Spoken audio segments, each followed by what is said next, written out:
Welcome everybody to Beyond Haunted Vermont. My name is Paul Doski, and joining us is a special guest named Crystal, who has reached out regarding something in Vermont. But before we go into Vermont, we kind of like with all guests like to kind of start with the beginnings of how they kind of get into this crazy world of the unexplained. And without further ado, yeah, Crystal, thank you for joining with your time.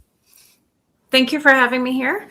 No problem. So I've always kind of been interested in the paranormal. As a little girl, I didn't really understand what all that meant, but I did grow up in a house that had some unusual stuff happen. And it was the house that I grew up in was in Irisburg, Vermont. It's just a very small town in the Northeast Kingdom. And the house itself wasn't old, so it was built in 1982, so pretty young. Very new. Yep. Yep, very new. As far as houses are concerned, because as we know up here, houses are, there's a lot of really old homes. In fact, the one that I'm in right now is from 1870. And oh, wow. There's a lot of history here. So you would expect something like this, and I will say that I feel like something like this, there is stuff that happens here as well. I can get into that a little bit later, but the house that I grew up in, like I said, was only a couple of years old when we moved in. But the previous owners, they passed away, and it was an unexpected occurrence. My parents moved in. They still had all the old stuff in the house from the previous owners. And so, they didn't think anything of it, just two young parents with twins. I have a twin. And we would hear footsteps walking up and down the stairs at night, up and down the hallway. The phone would dial itself out every night. We don't know who it was calling. Weird voices on the phone when you are in a conversation with somebody, and just random odd things that would happen here and there. I do remember one, probably the formative thing that caused me to really strike up an interest would be one morning when I was probably 10 years old. I woke up and it was daylight, and I looked up above my bed, and there was this thing that appeared to be like a really thick fog forming in the middle of the ceiling.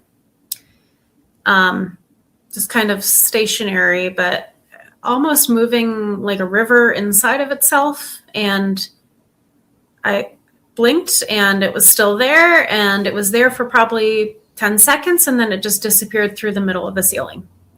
So I don't know what that was, but it sparked my interest. Yep. That was an interesting beginning to being interested about anything to do with the paranormal. So I also always loved history. So of course, the two are tied together. There's no way to get one without the other. And I went to school overseas.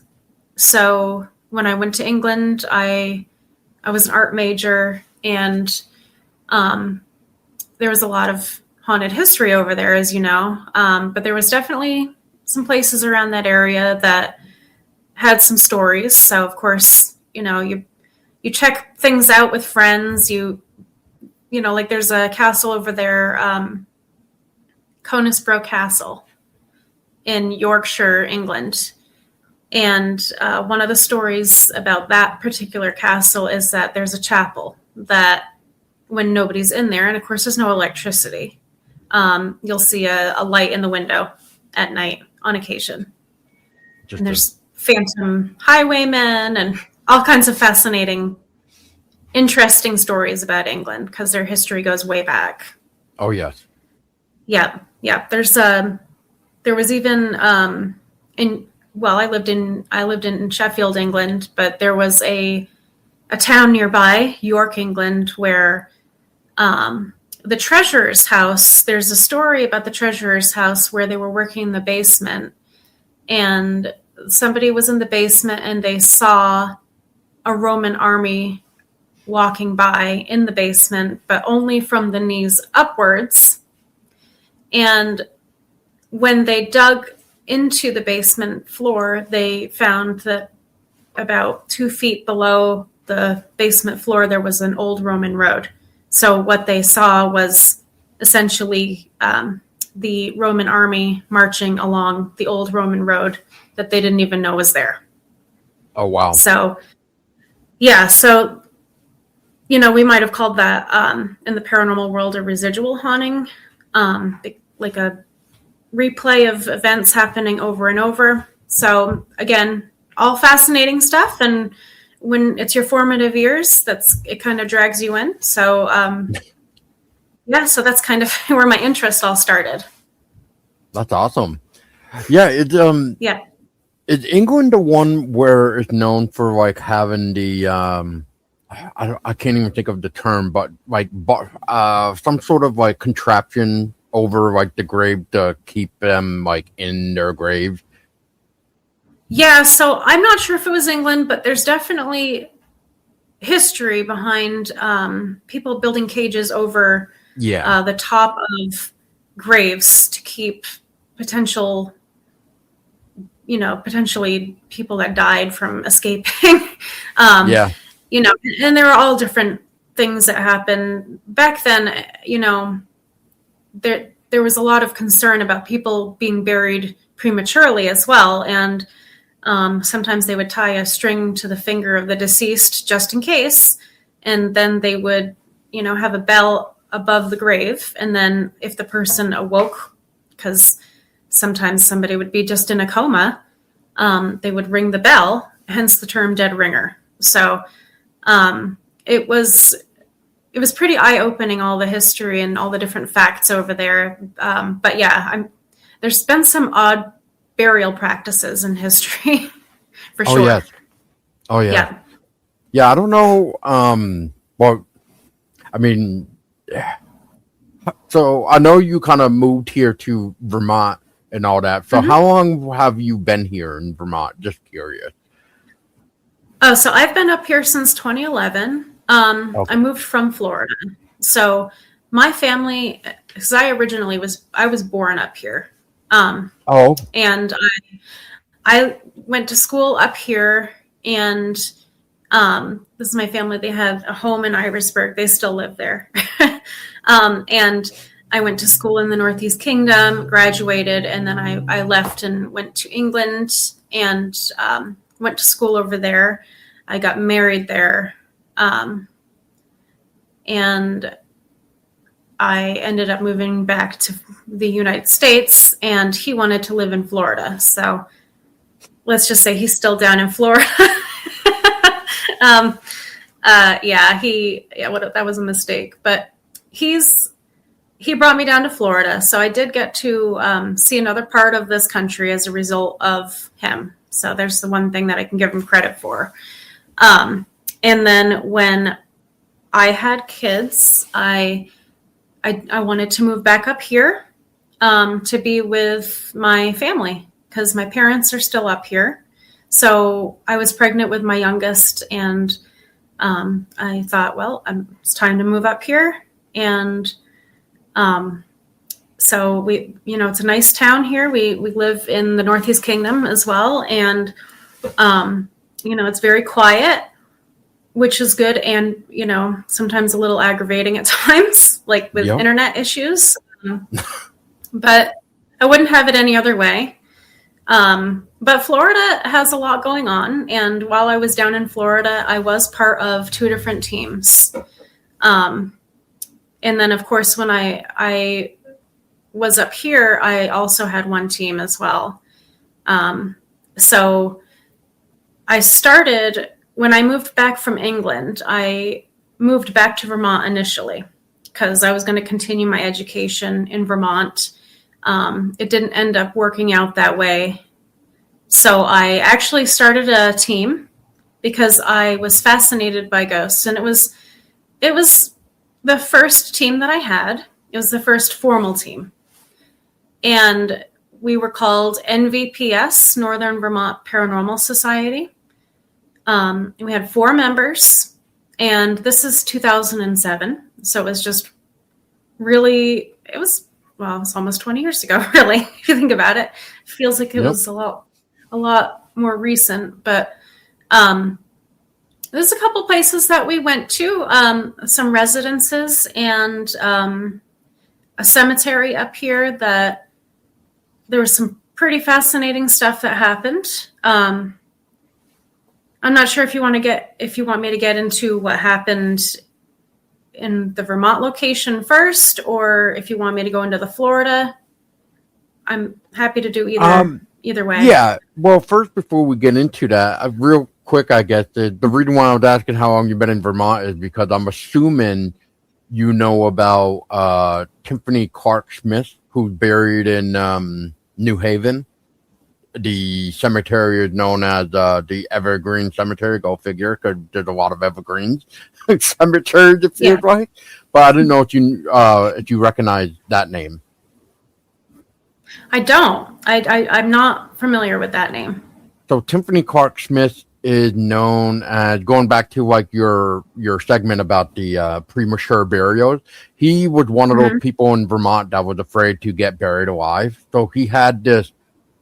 I'm going to call it contraption, because when you actually see it and you hear about it, it literally just acts like a little room. Like, he basically had furniture in it. He had stairs. He had a window above his grave, so that way he could smash the window and basically call out for help or have a bell and stuff like that. All that is right here in New Haven, which is pretty close to like Middlebury, Vermont. He's known as like he's known as the grave with the window. Yeah, he's the one with the grave with the window.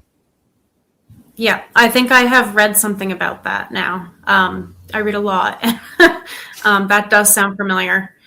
There's a lot of unusual, like I said, burial practices. And of course, a lot of it does stem from the fear of being buried prematurely, which was a huge thing. It happened often, especially in times of like plague or, cholera, I guess, would be another massive one that happened, outbreaks of any kind.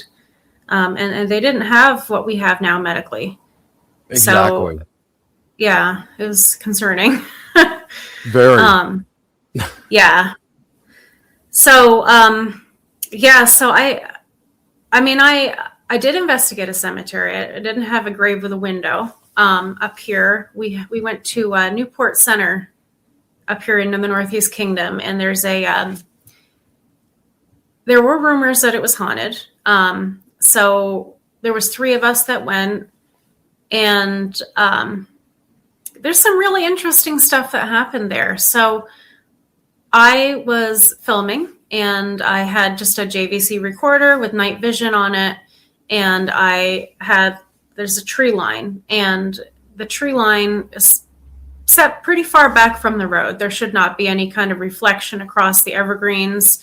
It was early autumn, so when you're walking, you can hear all the crunch of the leaves, and it was getting chilly, but there really wasn't very much for wind. So I saw what looked like a basketball-sized fireball go across the back of the cemetery. It was huge. I'd never seen anything like that before, and I looked around me after I saw the thing to see if there were any vehicles going by. And again, this is far enough back from the road that there should not have been any reflections. Could not find out why I'd seen that. It was the most unusual thing I'd ever seen in a cemetery. And another investigator and I kept hearing what sounded like somebody running through leaves, almost like a person jogging. And she has always, she thought she was the one investigator. She thought she was maybe seeing something run towards her, but every time she kept staring ahead at it, it just disappeared. But we definitely kept hearing something, and we weren't sure what it was. And we would watch the video back, and we would hear the running, but we would not see anything. So it was very weird. And the thing that happened at the very end was something that really kind of made us wonder what we were doing. So we got in the van, and we were just the three of us driving out, and all of a sudden we heard what sounded like fists pounding on the outside of the van on both sides, which to us was really unusual. I honestly thought maybe she had hit something, got out. There's nothing around the van whatsoever. So we're not sure if that was just a goodbye from whatever might have been in the cemetery, but it was all, it was pretty eye-opening. Let's just say that was my first formal investigative experience up here. So now that area that you're talking, just real quick, so is that like surrounded just by woods? Because I kind of been up around Richford back in 2007. I used to live up in Richford for like 2 months. Yeah. So I sort of know that northeastern kingdom a little bit. I'm just trying to think. From all I remember about it is like just woods, and maybe the nearest, let's just say, grocery store, like, I don't know, a couple miles away. Yeah, I'd say that probably the nearest grocery store was about half a mile away. It was dark enough so that if there was any vehicles coming, we could see them on the road. And like I said, what I saw for the ball of light wasn't like headlight colored. It was a bright orange, and it was giant, and it's just one. So if it was headlights, I'd imagine I'd have seen two of them. But it did have woods on three sides, the back, and then the two sides, and then the front was beyond a hill, and over next to the hill was the road. And of course, there's not very much traffic up here at night, even in towns. There's just not much happening at all. So it's very quiet, and it's perfect if, because I've investigated in Florida, and it's hard to find quiet locations. But up here, it's very easy, especially at certain times of the year. So, it was definitely not a car. We felt like there was something there. I wish I had gotten more evidence of any kind, really, besides personal experience. But sometimes the experience itself is worth all the evidence in the world. Well, which is funny that I did get evidence at some of the things that I did in Florida. Nice. Yeah. Yeah, it's funny that you say that about the personal experience. Like, I've had a few where I wasn't able to catch anything because either my battery died or something. So it was almost like it's left with that question of, well, maybe it was meant for just my eyes to see it, and that's all. It didn't want to be recorded. But I just had a weird discussion with a few other people about this, like how, it's interesting how some things people can see it, and then some other people cannot see it. Like I had a guest a while ago come on, and he's from Pennsylvania, and he was talking about their friend that was surrounded, or I don't want to say surrounded, but there was like multiple spook lights around him, but his friend could not see him. But the guy, my guest, and a few other people that were with him could actually see these balls of light around him, but he couldn't. And it's like, why is that then? Is he not open-minded enough to accept that there's something else, or there's something more?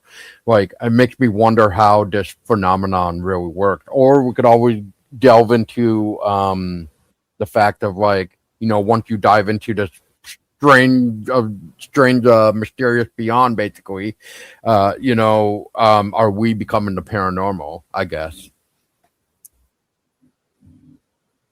Yeah. All interesting stuff. Yeah, so I feel like it does have a lot to do with how open. Yeah. we've had experiences in this house. Like I said, this house is 1870. It was built, and we're actually hoping to be able to kind of go through the town records at some point and find out who owned it.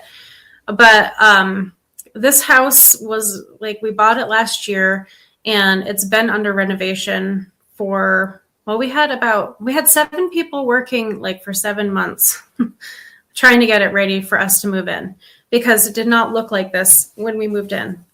We brought a lot of fixtures back into the house that weren't originally here, because what happened was initially a lot of the original Victorian features were taken out of the house. And then we were like, well, if we're going to move into a Victorian house, it should be Victorian. It should have all the parts of the house that make it a Victorian home. It should have like the ornate wallpaper.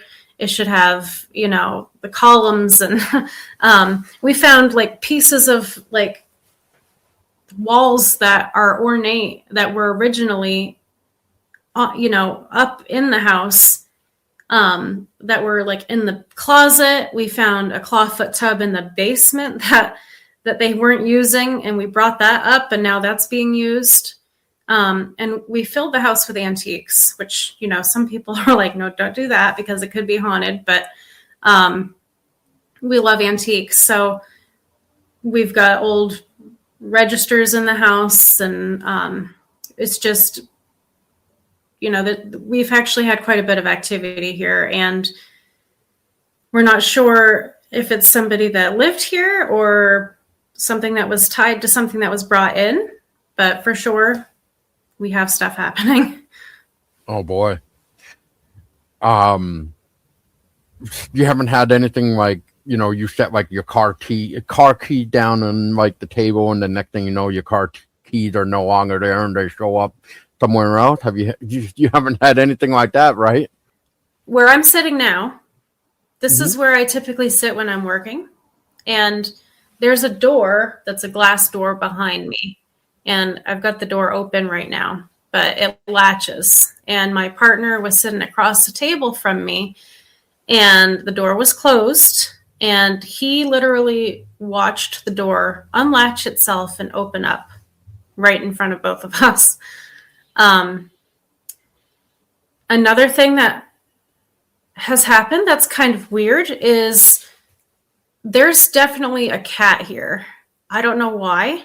I did lose a cat last year. She was 18, but we have a cat, and he's about 6 years old. And I was walking down, we have 3 stairwells,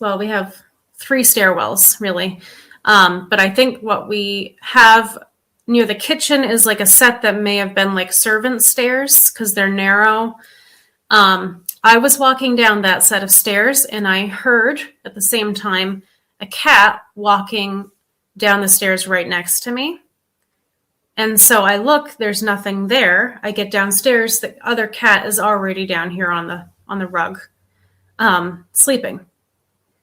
And I will be up in the bathroom upstairs on the second floor, and I will hear meowing right behind me. And I will hear it more than once. And across the house, because I can't see a cat right in the same room, is the other cat, and he's sleeping. And my partner will be in there, and I asked him, the cat's name is Robert. I'm like, has Robert been in here the whole time? And Robert will have been sleeping the entire time that's happened. This is definitely a cat. My partner's been scratched while we've sat in the theater, which is where the cat was sleeping. He was literally just sitting on the couch, looked down, and boom, he had what looked like 3 cat scratches on his hand. And I couldn't believe what I was seeing. It just like came out of nowhere. And they were deep too, like really deep. He was actually bleeding. So there's some weird stuff happening. Yeah, I would say so. This is going to sound like weird, but how can you say that it is a cat and not something else, I guess? Like what makes it as Like what besides like what you have kind of described, Yeah. or like what else could you say makes it say there's like a cat there? I guess. So yeah, like I said, I feel like whatever is here is just playful, maybe wanting attention. I've only ever felt like when I walked in here that this is a welcoming place. But of course, when you start digging walls up and doing anything that is causing major renovation, and this house was a major renovation. When you start doing that kind of thing, you're going to dig stuff up and you're going to cause activity if Yep. it's going to be prone to it. So I feel like that was a big source of it. Oh, totally. So Yeah. yeah, so we had a lot of stuff happen here. The Like I said, we had about 7 workers here for about 7 months. In order for us to get the house the way we wanted to, we redid pretty much every room of the house. And that meant painting, wallpaper, major moving of walls, basically an entire new kitchen. Bathrooms were added, and we've got all kinds of stuff that has been basically put into place here. There was a clawfoot tub in the basement, weirdly enough, that ended up getting brought up to the 2nd floor. And the only floor that was really untouched is the 3rd floor, which is where my kids are. But every other floor was massively altered. And while we had workers here in the house, apparently they were even seeing stuff out of the corner of their eyes when they were here working alone. So that was something else that before we even moved in, they were, people were seeing things. And then, of course, you have all the excitement of moving in. So you don't really notice anything until the dust starts to settle and you're kind of in the home for a few months. And then you might notice little things here and there, like the footsteps, or every now and then we'll be upstairs and there won't be anybody else in the house but us and the cat. And the cat is upstairs with us, but we'll hear something banging downstairs. So it's definitely been an interesting experience, but I feel like whatever's here is just really wanting attention. And would not be here to harm us, and may even be actually happy with some of the stuff that we've done, because we added a lot of things in here that would be appropriate for the time period that the house was built in. So we have a lot of antiques, and the furniture, everything we have in this house is antique, apart from like the kitchen appliances. So that's pretty much it. But we do a lot of collecting. We go to antique stores all the time, and that's the kind of stuff that we like. So it's appropriate to put it in a house like this. And, sometimes people are also attached to their stuff. So again, we're not sure if it's the house itself or if maybe it's something that was attached to something that was brought into the house. But all the furniture that we have is over 100 years old as well. So, oh my goodness. Yeah, everything. But that stuff lasts. So yes. Yeah. Yeah, because I mean, we got that famous quote all over again, right? Nothing is really made the same way like it used to be. It sure isn't. Yeah, it really isn't. The table that I'm sitting at right now is 150 years old. These chairs, the chairs that I'm sitting on right now, they were from 1800s London. They actually came overseas. Yeah. This display case behind me is 100 years old, filled with glass that's uranium glass. So from the 1920s, 1930s, if not older than that. That was so amazing. Everything is, yeah, our house is filled with all of this kind of thing. So, yeah, we're really loving this place. So whatever it is, better know that we are here to stay. So we've, like I said, I've had experiences up here. The bulk of my experiences have definitely been down in Florida. So, Yeah, talk to us about that. What, like, Okay. well, first, let me ask you this: like, when Mhm. you, whether it be yourself or what, like before you started the group, like you were mentioning, or even Mhm. with your group, do you guys search the history before going into the investigation or after? So it depends. Now with it depends on the kind of investigation as well. So if we're going to do an investigation at a historic place, so one of the places that I investigated, for example, is the SS American Victory, which is docked at Tampa. Um, and we like to get a little bit of background information, but not like an extensive amount because we don't want to have names or anything else like that taint our possibly, when you're listening to like EVPs, if you hear a voice on a recorder, you don't want to automatically assume that you're going to hear the name Dave. If Dave is somebody that pops up in the history books, you want to be open-minded and open to pretty much possibilities. So Hmm. it's helpful to know, like, a little bit of information, such as, when the ship was in use, um, that it was a merchant ship, maybe the war that it was involved in, and obviously, any other background information that's just very basic. But then typically what we do is we take a tour um, and learn a little bit more information from the tour guide, and then at that point investigate, so determine whether or not we get anything after from the evidence that we've collected. And again, sometimes you just don't get anything. Sometimes you just don't get anything, and you just have to be okay with that. um, Thank you for saying that. yeah, I mean, it's normal, and it's better to not get something than to think that you have something when you don't, and then your credibility is gone.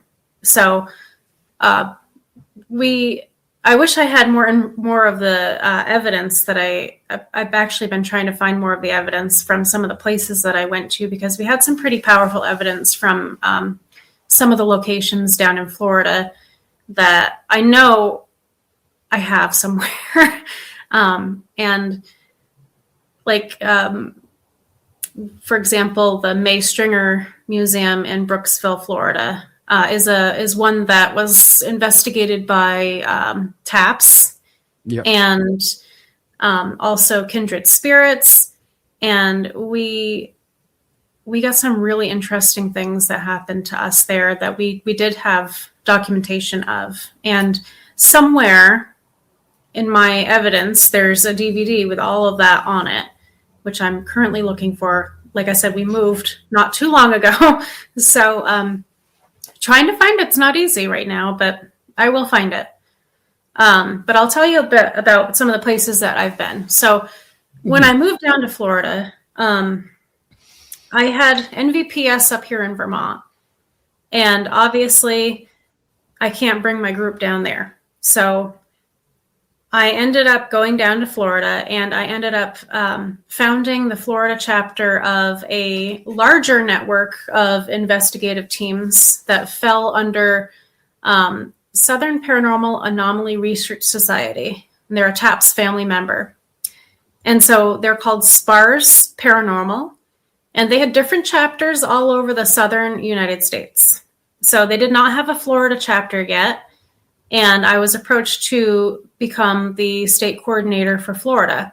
So I was in charge of organizing all of the investigations, assisting people that would reach out to the website and request help in our area, for basically coordinating everything. And it was like being a manager essentially for all of the investigations and the team. And I really enjoyed that. I had a pretty large group of people, probably 12 people altogether, that we weren't on every investigation, but I still had anywhere from 4 to 8 people, depending on the size of the location. We would do residences. We would do historic places, some of which were on that video that I sent to you. Some of those places were like Fort DeSoto. We did the SS American Victory that was in Tampa. We did the Stanford Inn in Bartow, Florida, which you heard of the movie My Girl with Macaulay Culkin and Anna Klumsky back in, I think it was like 1991, 1992, one of those. Jamie Lee Curtis, Dan Aykroyd. Jamie Lee Curtis, yep. Yeah. So there was the funeral home, essentially. That house that was the funeral home that we investigated. Oh, and wow. It was at the time that we investigated it, it was a bed and breakfast. And it was beautiful. It was just this gigantic historic place, 2 floors full of antique furniture. And, there was definitely known activity. There was like a servant's quarters out back. It was fascinating. We caught voices. We had activity on the EMF meters. Somebody got touched. I don't quite remember. I would say probably our strongest evidence was audio for that particular investigation. But we did have some interactive K2 readings. So they were answering questions, and obviously a large place, we had the whole inn to ourselves. So that was a really good investigation that we did. And that was in 2008, I believe. Is that the part of that video that you sent me where I think some of the EVPs was like, let me go, help me? Yes. There was a couple help me. Help me something. And there was what appeared to be an older woman's voice saying, I saw the light as well, which was one that I captured. And we did get a help me.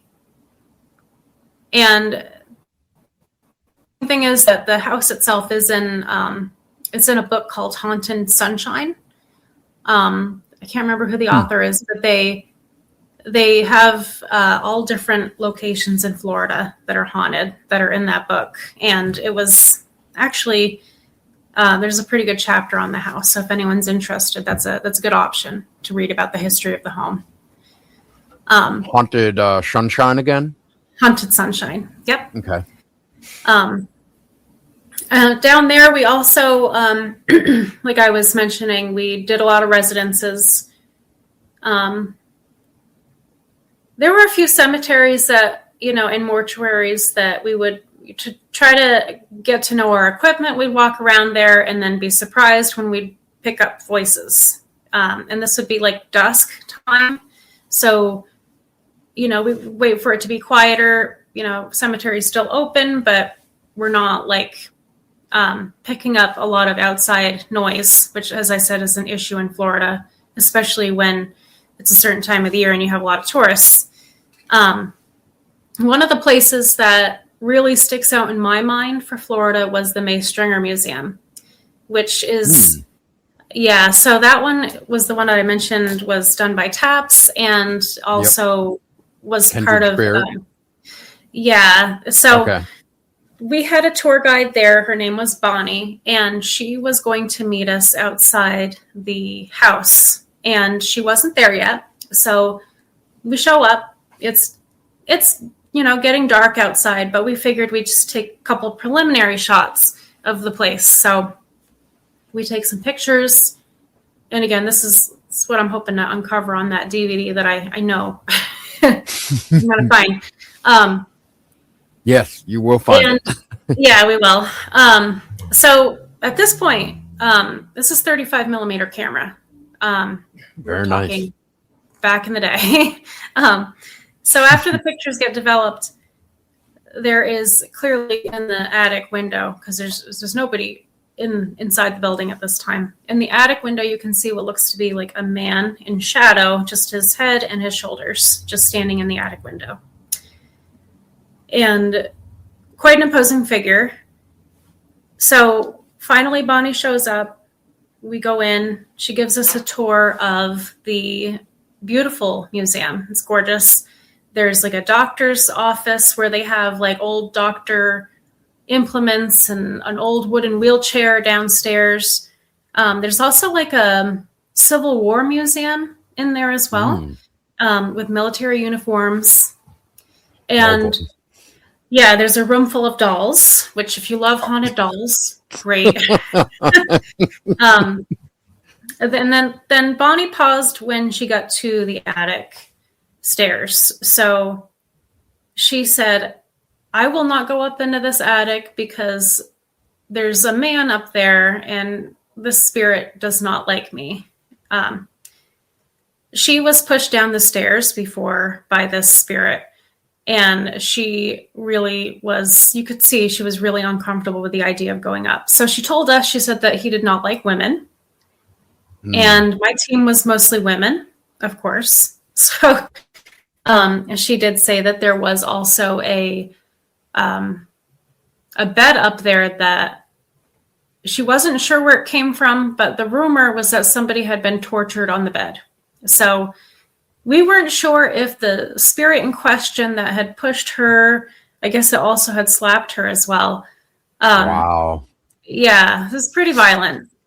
We weren't sure if it had anything to do with this bed. So we're like, you know what? Let's see. We're in the investigation. We're going to just see if we can get a reaction if we have the women in the investigation go up. And we're not going to antagonize it, but we'll go up there as a group and see if we can ask some questions. So we did. There was probably 5 of us women. And we go up there, we're asking questions, and, you know, casually, I have a recording of this. One of us asks, so there's a bed that somebody was supposedly tortured here on. And then when we played the audio back, you can hear this really gruff male voice say, but I didn't kill her. Yeah, that was our reaction. It was a really deep, low, gruff voice, and it was very unique. And the weirdest thing ever happened just about a couple of weeks ago. I was listening to Haunted Road, the podcast on iHeartRadio, and they were talking about when kindred spirits went in there and they did an investigation of the same place. And I had not seen that episode, but they played the audio that they'd gotten from the attic. And it was a male voice, and it was the same exact male voice saying something very similar. Interesting. Yeah, and the fact that it was the same voice was kind of confirmed it. Yeah. Yeah. What I send chills. Yeah. Yeah. It was very eerie. So that was definitely a place that sticks out in my memory. And another place that we've done, we did, there was a soap store up in Tarpon Springs. They believed that they had a portal of some kind in the shop itself. So we investigated there. We did get some activity. Again, if I can find all this information, I'm going to send this to you because there's copies of it and it's pretty impressive information.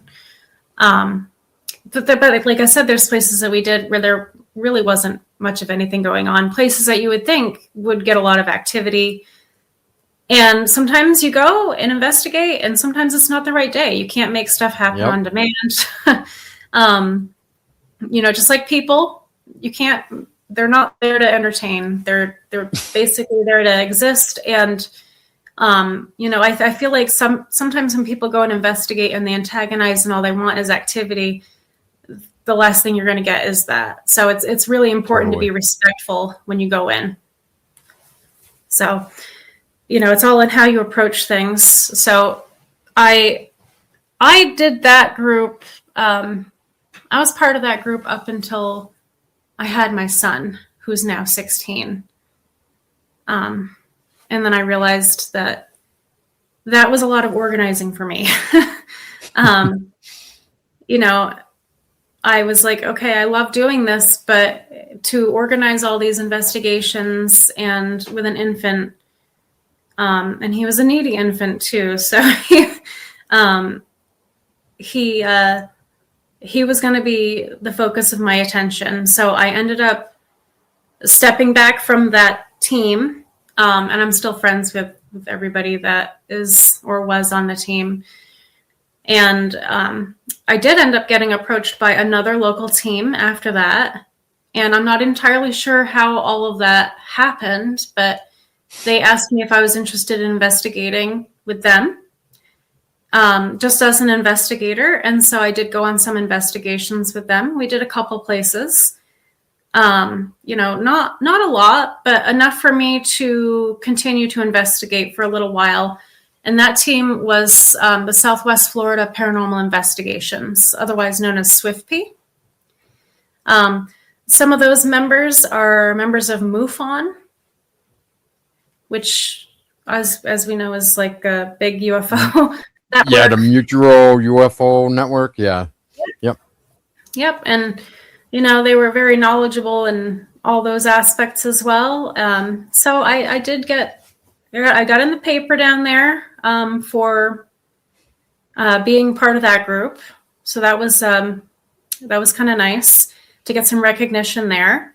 Totally. But, the people that I investigated with, I thoroughly, enjoyed being around them, and they were all very, intelligent, and they all contributed to the investigations. So it's been a long time since I've done any of this, unfortunately. I wish I could get back into it. It's hard when you've got full-time work, and I also run a karaoke company, so my weekends are a little chaotic. So that's awesome, though. Yeah. It's a different side of life, but Totally. it's worth it. I do have a couple friends that are wanting to, one of them actually was on my team down in Florida, and she's moved up here now. And we've talked about maybe doing some investigating up here again. So there may be a revival of something. We'll see. That'd be great. Yeah. Yeah, I mean, I'll just shine in for a minute if you would like. Yeah, absolutely. Yeah, I remember when I had me and a couple buddies of mine, we started our own little group. I call it the beginners group, basically, because you always got that first group where you kind of you want to learn and this and that, get all the kinks out, basically. Yeah. So our name for short was called VIPA, VIPA. We basically, it stood for Vermont Investigators of Paranormal Activity, nothing original or anything. So that was us. But we went to like Emily's Bridge. We went to a few house investigations. We went to Horton Cemetery, Bard Cemetery in Chittenden. We went to a few other places, and like some of the investigations that even I had stuck out were like Emily's Bridge, because from what I recall with that legend is like, only males are supposed to get scratched there. Yeah. But when we were there, our friend who was a female was getting scratched, and so I kind of at that time I was kind of just like that guy that was kind of like, why are you scratching a female? We were told, why are you scratching her? You're supposed to be scratching me. Why are you scratching a female? And why is the ghost not following the rules? So it's interesting because I forget. I want to say it was my photo that I captured, but we also had like, me and my buddy who was also taking pictures of Emily's Bridge. But I want to say specifically this was my capture just because of the tripod, the way it was set up. Well, in one photo that I had captured, you see my shadow, you see the tripod shadow, and then you see something that's standing like almost like right in the middle of the bridge. Mm-hmm. And you could kind of see a clear day. Like there was no need to be like, what is that? You like knew already there was something there. Yeah. So I zoomed in, and it was clear as day. You could see two eyes, a nose, and like the teeth. You could literally see the teeth starting to form. And I'm just Wow. like, who is this? and like that was the second anomaly in a picture that we captured, because when we first had gotten there, we took pictures of the bridge, and Mm-hmm. right on the right hand side of the bridge, there was something manifesting there in the picture, almost like pointing back Yeah. where we had just driven in from, almost like trying to. I think it was basically saying, "Hey, you wanna go back the way you just came. You don't want to be here right now." That's the way Wow. I took it, and so every time I hear Emily's Bridge, I always try to point out where there seems to be something out there, like a male Yeah. or something, because I'm Oh starting to yeah. wonder if the male is doing all the scratching versus the female, because that Yep. would make sense to me. Exactly, and So, that's why it's really important when we investigate to kind of go in with an open mind and not have like a set expectations essentially. So that right, way you don't miss something, because you might be waiting for somebody to scratch you, but there's a ball of light over here that's getting missed because you're so focused on the scratching or hearing something. And that's the cool thing about investigating places, because you might actually uncover more of the history of a place by experiencing it yourself. And that's what really fascinates me, is when you actually do get something like that, and then you kind of walk back from the evidence and go look further into the history and find that there is some kind of history that lines up with what you've gone through and what you experienced. That makes it all worth it. And that is, again, another great confirmation of what you've experienced being real. Because sometimes you'll be like, I cannot believe that I've just experienced that. But then you listen back to that audio and it's clear as day. So that's fantastic. And again, it's been too long since I've investigated. At this point, about 16 years. So it's time to get back crazy. into it. Maybe I'll start with this house or something. Why I don't not? know. But then again, you usually get told you don't want to do that in your own house, because then you create that opening Yeah. of a And then portal or something. if you find that you're here and like you get something on audio, you're here. You're living here, and there's no escape from it. So, but I think I'd be okay with it. But again, there are some places in the area that I'd still like to investigate. Emily's Bridge is definitely one of them. I'm gonna There's have a cat, ladies and gentlemen. Hi, kitty cat. I see that cat. Okay. Mine's sleeping on the floor over there. Oh, that one looks like my cat. Yeah, He's sleeping here. yeah. His name is Ryder. Hi, hello, Ryder. What a good This boy. one's Robert. You Oh can see yeah, him. yeah. Okay. I can see him. He's waiting for me to be done. Yeah, 'Cause he wants to, so. he likes to make sure I'm doing okay in my office, as I call it. Yeah. Yeah. Yeah. Mine likes to circle in when dinner time is approaching Yep, because, I think he's a shark. that's what his problem is, because I'm looking at the time and I'm like, oh, he probably Yeah. thinks it's time to get fed. That sounds about right. So, Um. Speaking Spot of Light. Oh man, we should maybe have you back on for that. Anyway, I've been very interested in the spook light phenomenon, and I've been yeah. talking to some people about that. Um. Speaking of which, since we're doing a recording and it's about a month and 2 days away, I'm not sure if you're familiar with it, but there's an event next month, in Essex Junction in Vermont, Yes. the I Vermont heard Expo. Yep. I have heard about I this happening. Yeah, the Vermont Sci-Fi and Horror Expo, which is taking place April 25th and April 26th. I will be there with a table, and a guest of mine, actually, that had been on my podcast for like a Beyond segment. He's going to be making his way from Pennsylvania to be a guest speaker there. So nice. He's all into the whole spook light phenomenon. So awesome. He will be interested in your stories as well, Crystal. Awesome. Yeah, I'm thinking I've got more information that, I would love to be back on. I have to kind of revisit a lot of the stuff that I've got on evidence in order to kind of delve into it more, but I absolutely do have more. No, I totally feel that too, but not to cut you off, but yeah, I've been trying to do like guest appearances on a podcast myself, just because I'm not getting any younger, and with my experiences that I have, it's like I'd like to share it because maybe somebody else have experienced it. I don't know.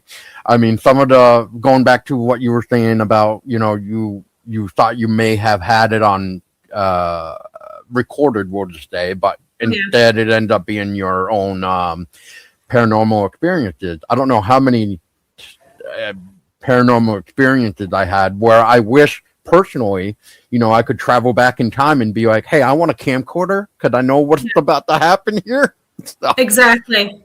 I wish that there had been so many times that I wish I had something, concrete to look back.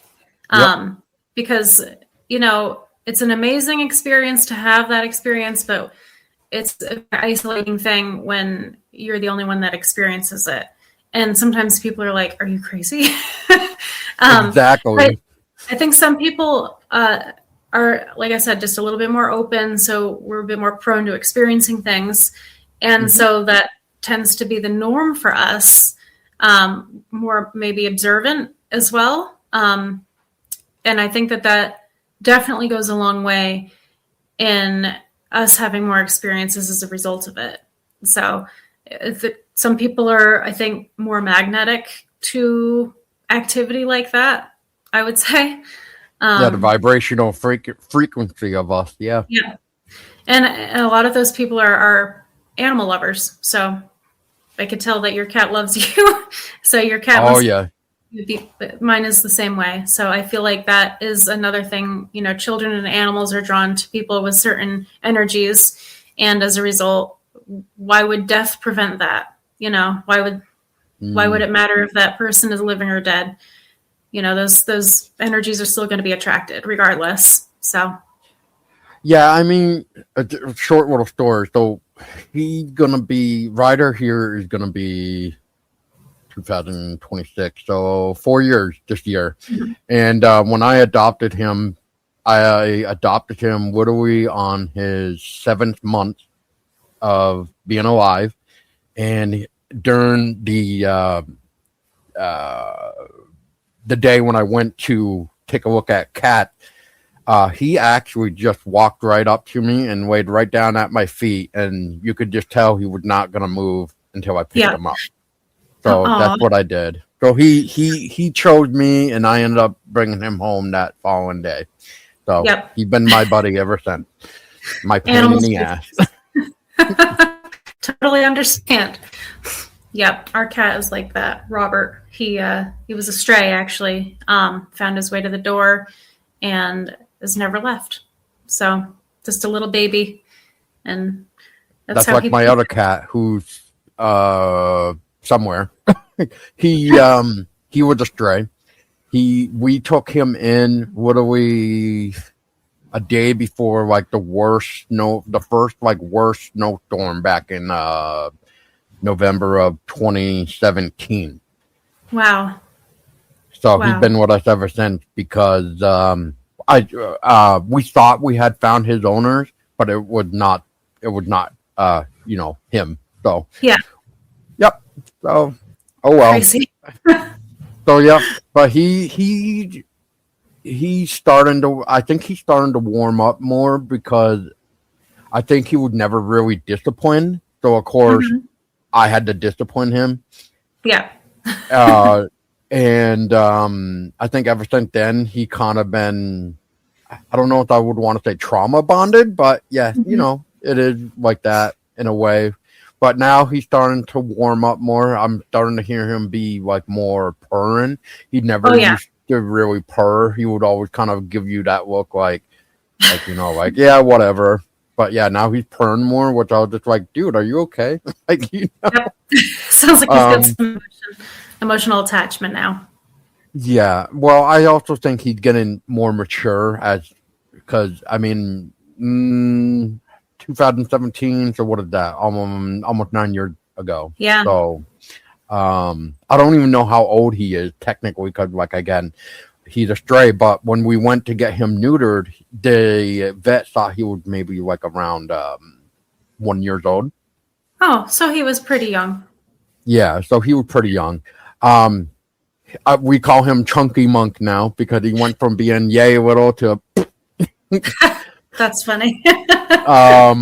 but he pretty much like a garbage disposal as they call. He'll just eat anything in sight. So I have to Yeah. watch him when this guy is trying to eat because he will try to steal the food. So Oh boy. yeah. But actually, what? Speaking of animals, I have a story about an animal story. Okay. For like an omen. But Yeah. real quick, Crystal, have you encountered or experienced anything involving like an animal spiritual guide?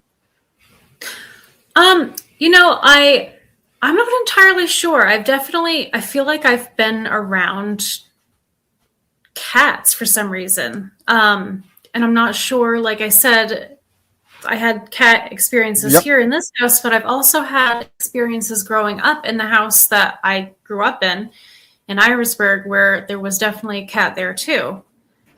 We even caught like purring on audio at one point. So feels like there's something there. I don't know if it's a cat, but I do believe that there is a possibility for that.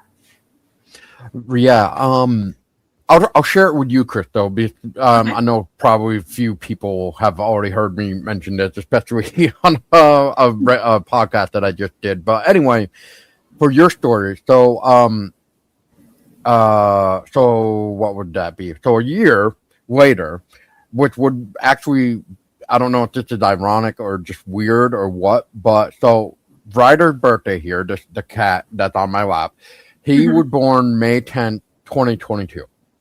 Now, my friend, he had called me up in December of 2022 because his yeah, his father, who was basically like my second father, because Mm-hmm. he was the one that allowed me to go live with him for the 2 months in Richford when I had some issues over here. But anyway, so he had passed away, and he wanted to call me to tell me that just because he knew how much his dad meant to me because of like what I just said. Mm-hmm. Um, so from there, my buddy, um, me and him would call every single day. We would be talking for like anywhere between an hour to 4.5 hours, let's just say. Like time didn't matter when me and him talked, basically, but we would talk every single day. Um, Now on Ryder's first birthday, not only was it his first birthday, but it was also when I heard the news that my friend, who was the same age as me, passed away.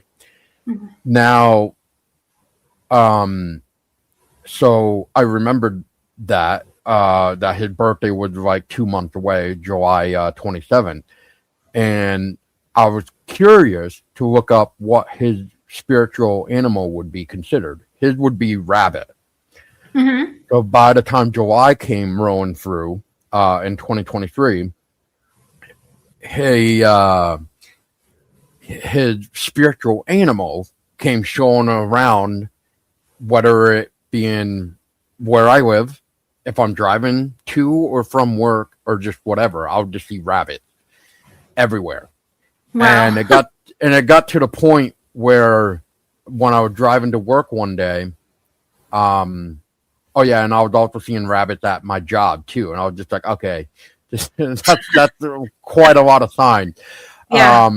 So when I finally, kind of like accepted the fact that I think that's what was going on with the spiritual aspect, with that I was driving to work one day and I saw my last rabbit, basically, as I kind of put it, and I was just like, kind of saying it out loud as I'm driving to work, I'm like, Glenn, I'm okay.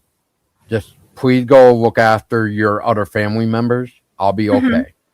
From that point on, it was like the universe heard me, or he heard me, because after that it was like I couldn't really see rabbits anymore. Whether like so it was just like, well, maybe that was him, you know what I mean? So I guess Yeah. in a way that's what I'm always thinking about. And they say like with bird feathers, like if you see a bird feather show up on your path, and Hmm. if you hear either your loved one or whoever's like favorite song just way out of random, Yeah. smells even. Yeah, I kind of have something similar that happened when I was young, like really young.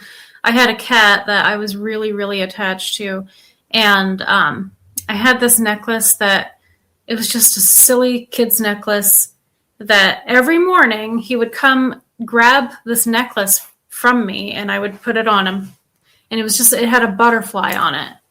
Well, one day he was probably not even a year old. He got hit by a car, and I was devastated. I was beyond devastated because I remember having a dream like 2 nights before that he was going to get hit by a car. And unfortunately, it happened more than once that I've had dreams where something has happened and then it did happen. And it was usually the loss of a pet or a person. So that Mm, was maybe another story for another time. But totally. um, yeah, so he he got hit by a car and I was devastated. We buried him in the backyard and I would not stop crying. And one day I went out to go visit him, and on top of his grave was this child's ring with a little butterfly on it. Hmm. And it was an old ring. Like, I don't know where it came from because my parents had 20 acres of land and there was nobody else out there on that land. It was literally right behind the house that we had this grave. And this ring looked like it had been just buried, for a long time, but it was sitting right on top of his grave. So I grabbed that ring and I took it as a sign from him. But Totally. that sounds like my little omen, I guess. Yeah. Yeah. Yeah. Yeah. Yeah. My lady had her 14-year-old baby pass away back in October of 2018. And So, what was interesting is like he would appear to her in her dream, like on her stomach, like laying mhm. on her stomach. And it was almost like the cat knew that she was going to become pregnant with our daughter. Yep. Because, like, I'm trying to think here, like, a year and like 9 months later, we'll just say, um, you know, that's when our daughter was born. They were just like, what the hell, you know? Wow. So, um, yeah, so we were talking about it. We were wondering if uh, her cat passed away, so maybe he could almost like, and this is gonna sound crazy, I already know, but like almost like a reincarnation thing to I come was just back thinking to us. that. That's what I was thinking, and actually, it's energy at the end of the day. And Exactly. the laws of physics, is that you're not creating or you can't erase energy. It's the same amount of energy that's existed for all time. So it's just a different form of it. And so why would reincarnation be out of the realm of possibility? So I feel like that could very well be it coming Well, I have back. another weird coincidental Okay. story that kind of is weird. So in 2019, me and a couple friends, we made our first like short horror Vermont film thing, but we based it on a legend of a lady in white here in West Rutland. Mm-hmm. We had the ending originally shot, but I didn't feel convinced we did it justice. So what I wanted to do was I wanted to tie in one more piece of the legend or how the story goes basically into the ending and call that Mm-hmm. the actual ending. So anyway, speaking of dolls, so my mother has one of those antique like big dolls. Mm-hmm. So we had went and grabbed the doll and we used that to basically be like the lady in white's like child. Mm-hmm. And so anyway, that was we'll just say September 2019, I think, when we filmed that scene. And it was literally, let's just say September. So 2 months later, I started to notice like she was kind of throwing up stuff that she liked. And I was just like, And it just got to the point where I was just like, I'm pretty sure she's pregnant because she's now throwing up stuff that she always, could stand. Yeah. By December of 2019 was when she was tested positive that she was in fact pregnant. So Yep. we were going to be parents. But it was just like, is that a coincidence or what? Like we we filmed that scene and then 2 months later that happened and then 3 months later we find out we're going to become parents. I mean, I Yeah. don't know. Maybe It seems like a sign. yeah, exactly. So we took it as a sign. Like that was just Exactly. weird. Yeah. Yeah, but it was just weird little things like that. Yeah. That's what life is. Life is made up of weird little things, and that's what makes it interesting. So, For sure. yep. Well, Christo, I mean, I don't know how much time you would want more to talk, but we could always have you back on so we can talk Yeah, more about the Vermont side. I know that would be. you've, yeah, and then I know for like on this side, we can kind of weave it with the little bow for your experiences outside of the state here. But I mean, you keep mentioning that your evidence and you want to find it in DVD, but did you guys ever start like a YouTube channel or anything to put your evidence up Um, there? so we had a website, and I don't know if it still exists. It was spars-paranormal.com. But it was run by the person in South Carolina. So I'm not entirely sure if it still exists, if that team still exists. Like I said, this was 16 years ago at this point. Right. I do, however, know that I have DVDs of each investigation because one of the things that I would do after an investigation was create a DVD of evidence to give the person. And now, even if there wasn't any evidence, I would still provide them with pictures that we received and just kind of put it into a nice format with music if there wasn't any kind of audio, just to thank them for allowing us to come investigate. Totally. So, but I do have stuff from at several places. So every investigation that I did down there. And I would love to be able to present some of that once it's found. I know it exists. And beyond what I shared with you, which was a compilation of, several investigations. But some of the best stuff, like I said, we got after the fact. It was like during the winter of the 2009. So it was definitely right after that DVD was created. And I really would like to look at all that again. So, Yeah, I feel that. That kind of like I going back to what I was saying about with my own paranormal experiences that I only have now with nothing to back it up. It's like Yeah. I wish I could just have something just to know that like it actually happened, even though my eye recorded it basically. Yeah. Um, but just to what do we go back and just watch it all over again? Like there's some crazy moment back in the day where I don't even know how to explain it. Yep. I mean, I know that I showed my son only, I want to say, maybe a couple of years ago, the Hmm. DVD. So it's somewhere nearby. um, Totally. our garage is full of stuff right now, and it could very well just be in there. But I remember showing him what it was, and I think it was one of the better investigations that I was just telling you about down in Florida as well. So I Oh feel yeah. like it can't be that far. So once No. I uncover it, I'll definitely, we'll have to share it and come back on because I do have a lot more experiences. Yeah, for sure.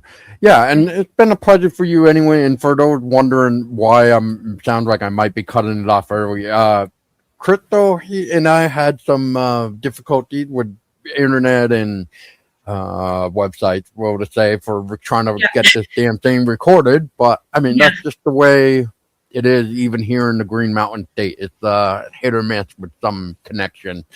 definitely. Um, Definitely. but yeah, Crystal, it was a pleasure to talk with you, and can't wait to hear more of your crazy adventures. So, Absolutely. Yeah, well, I look forward to being back on here again and sharing more of what I have to share and also hearing some of your wonderful stories too. oh yeah, So, for sure. Yeah. yeah, And then for everybody else, you know what to do. If you're out there doing something, report back. We'd love to hear your stories and share it with us, because that's how we're going to learn together. Because without sharing it, then I guess we can't learn. And like I am starting to bring back, which is together we can learn. And until next time, everybody, don't do anything stupid.